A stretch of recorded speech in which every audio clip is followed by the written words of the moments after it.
Okay, we're in round 3 of the Forgemaster constructed. I'm on the play again. I really like being on the draw. Let's put way more Dark Forge down the play in play. Or on the draw sounds weird. It's actually just going second in this game.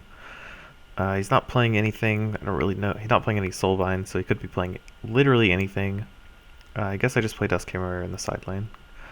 Because the Spiritual Sentry, people barely play that card anymore ever since it got nerfed. Like, it's not unplayable. It's just people want to play with the new cards and they want to, try new things. Can't really blame them for it. Probably going to play Umbraskin Yeti and Werewolf Patriarch here. Unless you play something that really makes me want to play Aetherphage, then I would play Aetherphage and Yeti. But having a Wayward Patriarch is very strong. I like this art. I like the art on this card. it looks cute. Like all the little birds and deer that come flock to him in rank 2. I don't even remember. The original art looks really creepy, but I really like the art on this one. So Mr. Big Julius, I'm gonna go ahead and pause because I don't even know if he's connected to the game yet. Okay, so he's back. I don't know if I unpaused it in time, but he played a Borean Windweaver and then Rage of Kodrist my what creature I'd play? The whatchamacallit? Dusthammer. So he's playing Ortec, which is Aetherphage is really, really good against. So I'm gonna play the Aetherphage, and then the I think Werewolf Patriarch's a little better because it lives against Windweaver, and he doesn't have any spells in his hand. So I'd rather level up the Patriarch than have a 3/6 in play. Even though I've already drawn like a couple Dark Forged, so it's a lot better to me to play like an Umbraskin Yeti and then a Shroudthorn Splicer or something like that. What gets me more Dark Forged? I guess if he kills my Aetherphage, I play the Shroudthorn Splicer than the Umbraskin Yeti. It should pump my Umbraskin Yeti by the same amount and give me more creatures. So that's the correct sequence. I might actually just have to play Aetherphage though, to make sure he doesn't have any rages or explosives. But wait a second, he's only playing 25 cards, which means he doesn't have Relic Hunter. So he might actually not be playing Ortec. He might just be playing some sort of Dragon deck with Rage of Kodrist, or Tempest deck with Rage of Kodrist. Not really sure what he's going on about. So it might have been better to play my Yeti instead of trying to Aetherphage cards out of his hand. Because in Ortec, you definitely want to play Aetherphage because Rage of Kodrist and Ortec explosives are like their entire deck. Like, their creatures are good, don't get me wrong. But what makes the creatures truly threatening is that every time you pass the turn, they can rage one of their creatures or just like kill it. But he's playing Bizarric, which usually their creatures are removal, or like their removal is in the form of creatures. This card is decent, not great. And Frostmane Dragon is of course insane. So I'm gonna go ahead and play the Shroudthorn Splicer. It doesn't really matter where I play it because it can't dodge the Frostmane Dragon. Over there, and then play the Umbraskin Yeti. Block the Frostmane Dragon again, pump the Yeti, attack the Frostmaiden. Okay, so I drew Dusthammer and some Darkstone Acers, so I probably want to play the Dusthammer, but I might also play the Darkstone Acers. I hope he puts the egg right here in front of the Shroudthorn Splicer, so that I can, he's actually pretty smart, apparently. He puts it in front of the Darkforged Mimic, so it should still die unless he deals with it. Very problematic. It's very difficult to dodge his creatures since, they all can move pretty freely. I need to kill that Frostmane Dragon because it hatches another Frostmane egg. Ignor, Con of Asher is a very strong card. So I think what I'm going to do is put the Hadouken on my Darkforged Mimic. This is 6 damage, so I can use it to kill his egg. I want to kill the egg, I want to kill the Frostmane Dragon, I want to kill Asher. I can't kill all of those things. So I think what I need to do is kill Frostmane Dragon, because that's like a 2-for-1 special. And then play another Darkstone Acer to kill the Asher, or Ignor. Or is it better to keep Umbra? I don't want him to have another Frostmane Dragon, I don't think. Because I can't kill his Frostmane egg. So let's just kill all his Frostmane Dragons. Block his Ignor. and kill all his Frostbane dragons. Because Frostbane dragons are super threatening, especially with Rage of Codgers. He can just move them basically anywhere he wants to. I probably should just put that in front of the Frostmage so he couldn't gain power off of it. The power of Berserk Frostmage honestly doesn't even matter. Because it's going to die to any threat I choose to put it under. Nether Shriek with. And Rage of Borean Windweaver for nothing. He probably should just... I guess it doesn't really matter. Don't really have a whole lot of good plays here. I guess I'm just going to play the Dusthammer here. It's going to die to Windweaver, Nether Drake, or whatever. And then play the Patriarch here, pump the Dusthammer.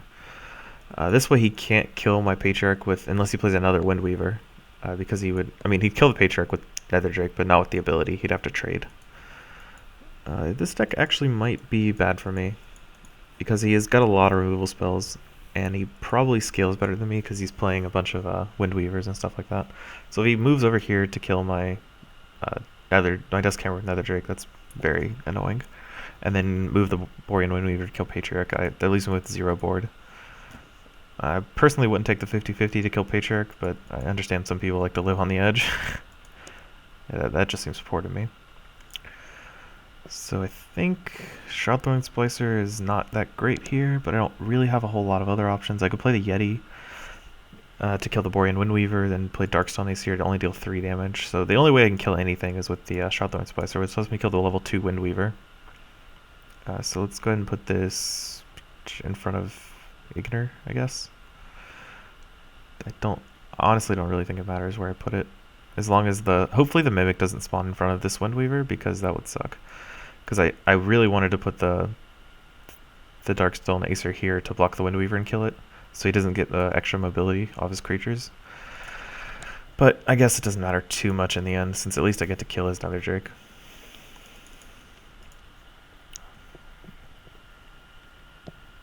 Didn't draw any level 2 creatures. I really need to draw like a bunch of level 2 creatures, I think. I have Dusthammer, Shroudthorn Splicer, Acer, Umbriskin Yeti, and Aetherphage. Aetherphage isn't that important. It looks like he's relying on creatures for his removal spells. The only spell I've seen is Nether Drake, which is a decent spell to take, but it's too unreliable. It's one of the most unreliable spells. I guess I've seen Rage of Codgers too. That one's good.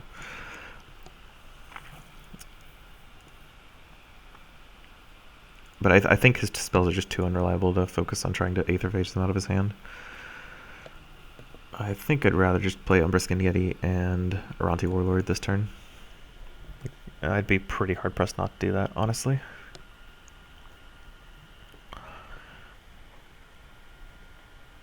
Probably could have played around Shroudthorn Splicer a little better, but I don't like by putting it in front of the level 2 Wind Mage.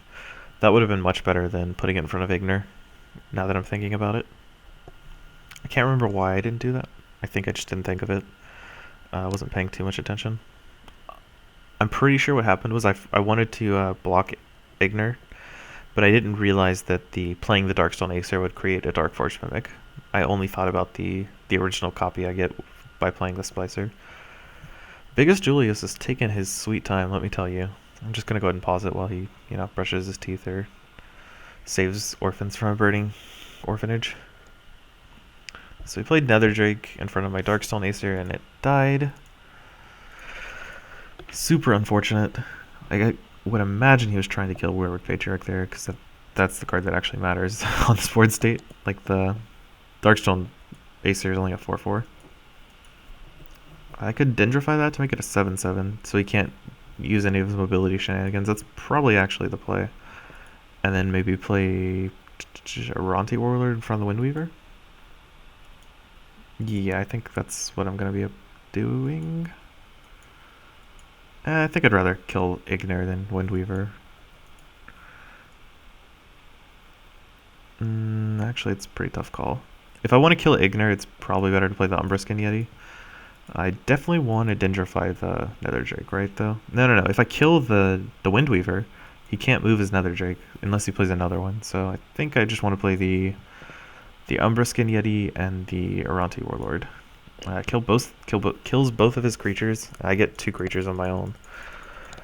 And he has to play Borean Windweaver in order to scoot his Nether Drake. And I get to kill it with Shroudthorn Splicer or Darkstone Ice and make my Umbraskin Yeti very large. Need to find some room to actually, be aggressive against him.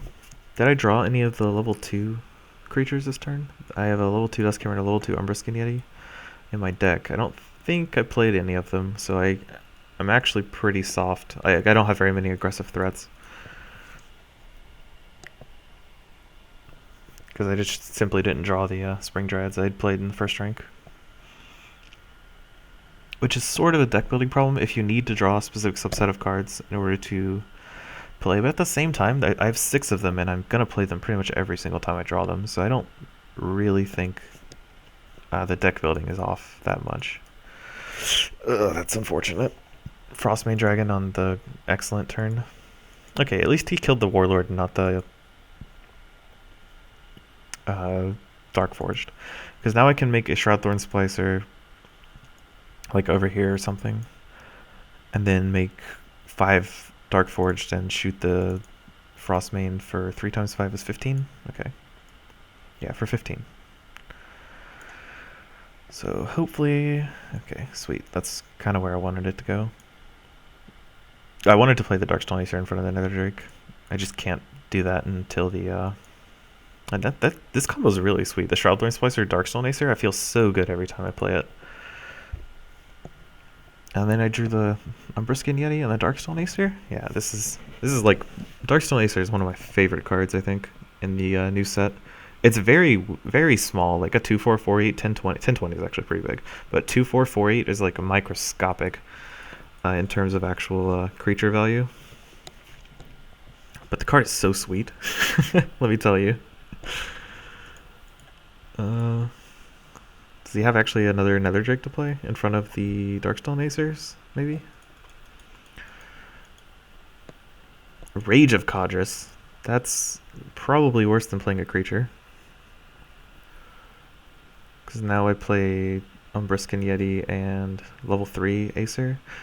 Oh, this is still a Shroudthorn Splicer? Yeah, it's still better to play Umbraskin Yeti. So it kills all his creatures.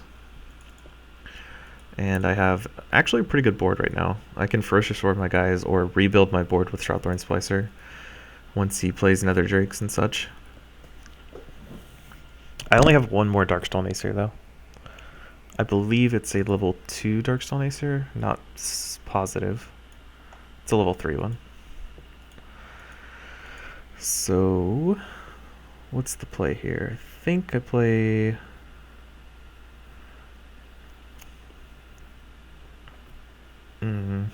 I think I play Duskhammer over here and on this spot, and then play Shroudthorn Splicer to pump it by 2. And because if I play Duskhammer here after the Acer dies, then if he draws a Windweaver and moves his Nether Drake in front of the Duskhammer, that's a lot of damage I have. It's just gone. So I think it's better to play this way, where I move all my creatures as far away from the Nether Drake as possible, and play Shroudthorn Splicer here, because it doesn't really matter where I play it. It dies to Nether Drake either way. At least this way, if he wants to move it, like if he has a Windweaver, he has to kill the Darkforged Mimic instead of the actual Shroudthorn Splicer. If he wants to kill the Shroudthorn Splicer, the Splicer is going to inflict 6 damage to his Drake. If he plays a level 3 Windweaver, he can kill my Darkstone Acer, have it live, and kill my Umbraskin Yeti, which is super bad for me. But on the plus side, if he does that, on the following turn I get to Yeti him to death with my Umbraskin Yeti Warlord combo. That's not good for me. He got the Nether Drake in the good spot. I guess he probably wanted to put it in front of the Yeti.